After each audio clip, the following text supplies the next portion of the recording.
Philadelphia News, team of my heart. You saw the spark, you felt the momentum, and then something shifted. You remember that moment when it all started slipping away? When what looked like a clear path to the playoffs suddenly became a blur of confusion, frustration, and missed opportunity? Stick with me, because what you're about to hear might just explain everything. And I'll give you a challenge. Drop in the comments the exact moment you realized who this player is. Let's see who really lives and breathes Sixers basketball. You waited for the season.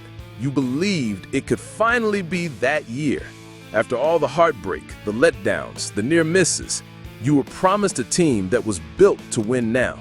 A roster that had Joel Embiid healthy again, Paul George finally bringing his two-way leadership, Tyrese Maxey rising into stardom. But while the headlines were all about hope and hype, what you saw on the floor was something else, entirely. Something off. You weren't crazy. You were watching it happen. One game they looked like contenders. The next, they looked like strangers. And the pain? It wasn't just in the box scores or the standings. It was in the body language, in the way guys stopped trusting each other, in the way the chemistry evaporated like it was never there. You could feel it through your screen. Something broke.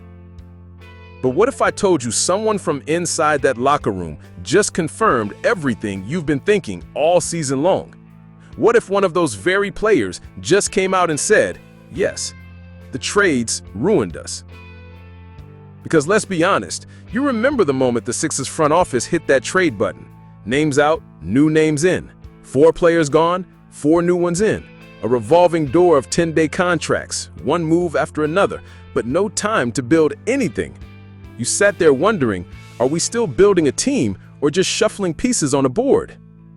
This isn't some angry rant from a fan. This is a calm, measured, brutally honest take from someone who was on the floor, someone who felt the culture shift in real time.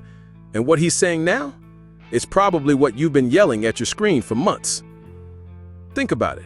How can any team build trust when faces are constantly changing, when half the roster doesn't even know if they'll still be here next week?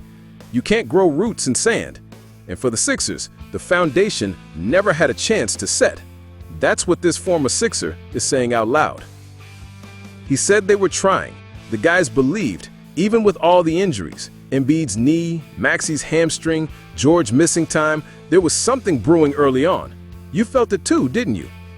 Even through the adversity, there was a unity forming, a rhythm, a belief that they could weather the storm and come out stronger on the other side. But then came the trades, the shakeup, the disruption, and suddenly the Sixers weren't a team anymore. They were a rotating cast of individuals trying to mesh on the fly. No time, no patience, no room to grow. And that hurts, because you know how Philly is. This city doesn't need super teams. It needs teams with heart, grit, identity. And for a few weeks this season, it looked like we had one again. But the front office didn't trust it. They didn't wait. And what we got instead? A total collapse. Now this player, looking back, says it plain and simple. We should have trusted the guys. Let them come back. Let them finish what we started. Instead of a scrambled roster, broken rhythm, and a trip to nowhere. You might be wondering why now? Why speak out after it's all said and done? Because the pain doesn't leave just because the season ended. Because some players carry the weight of what could have been. And this one? He wanted you to know it wasn't just in your head. The trades did tear it all apart. And let's be clear, this isn't about one bad front office decision. It's about a culture that doesn't know how to wait, that doesn't let chemistry grow, that treats every season like a deadline, not a process. And for once, someone who wore the uniform is pulling back the curtain. So now it's your turn. When did you feel it? When did you start sensing something was wrong? Tell me in the comments, and don't forget, try to guess who this player is. Let's see if you really caught it. The truth's out there, and we're just getting started.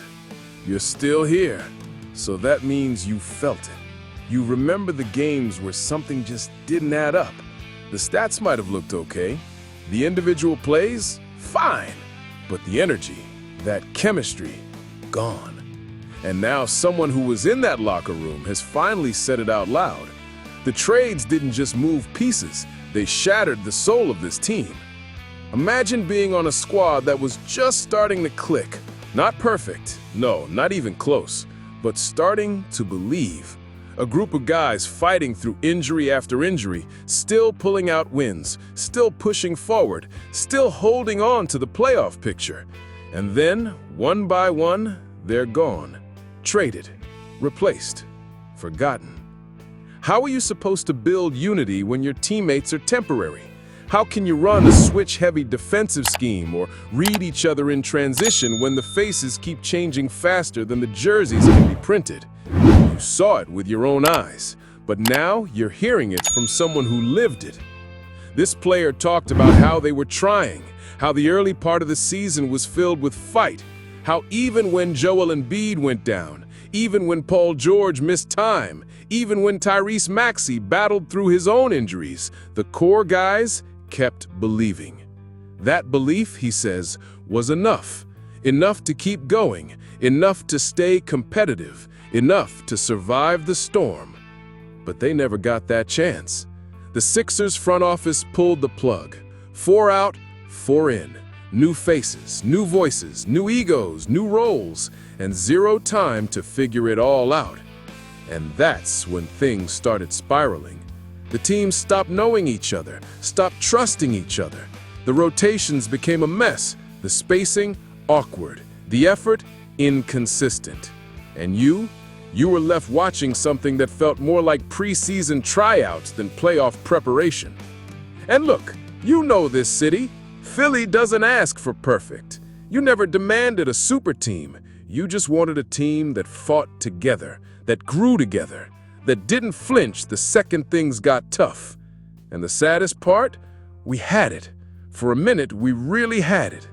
But in came the trades, the win-now panic, the plug-and-play replacements, the 10-day contracts, the revolving door, and oof, the team that could have been, gone.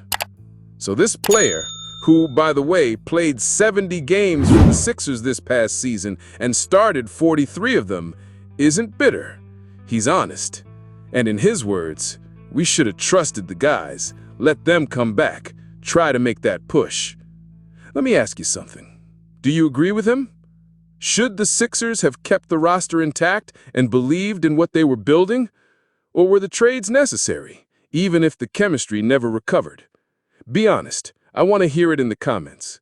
And if you're still with me, type chemistry down there so I know you rode this emotional wave all the way through. And if you're the kind of fan who values honesty, real talk, and the truth behind the box scores, then you already know what you need to do. Subscribe and click that bell, because this channel is your home for Sixers news that goes beyond the headlines. I'll be right here with you, breaking it all down. Every move, every quote, every trade, every win, and every failure, like no one else does. Now, you waited long enough. The player who stepped up and spoke this truth? It's Guerschon Yabusele. Yes, the same Yabusele who signed with the Sixers late last summer, who worked his way into the rotation, who started 43 games, who gave everything on both ends, and who now, with full clarity, is telling you exactly where it all went wrong.